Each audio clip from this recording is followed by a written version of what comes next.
First of all, I would like to thank my dear friends, and today we conduct a press meet on behalf of TTADC.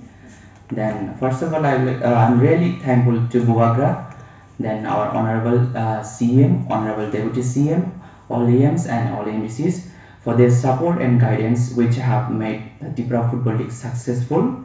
And the final match of the league will be played on 15 2021, where our former Indian national football team captain Sri Bachchan Bhutia and Buvagra will grace the special occasion. Final match Gumati versus West June. I invite everyone to come and be part of the exciting match and occasion. Thank you, everyone.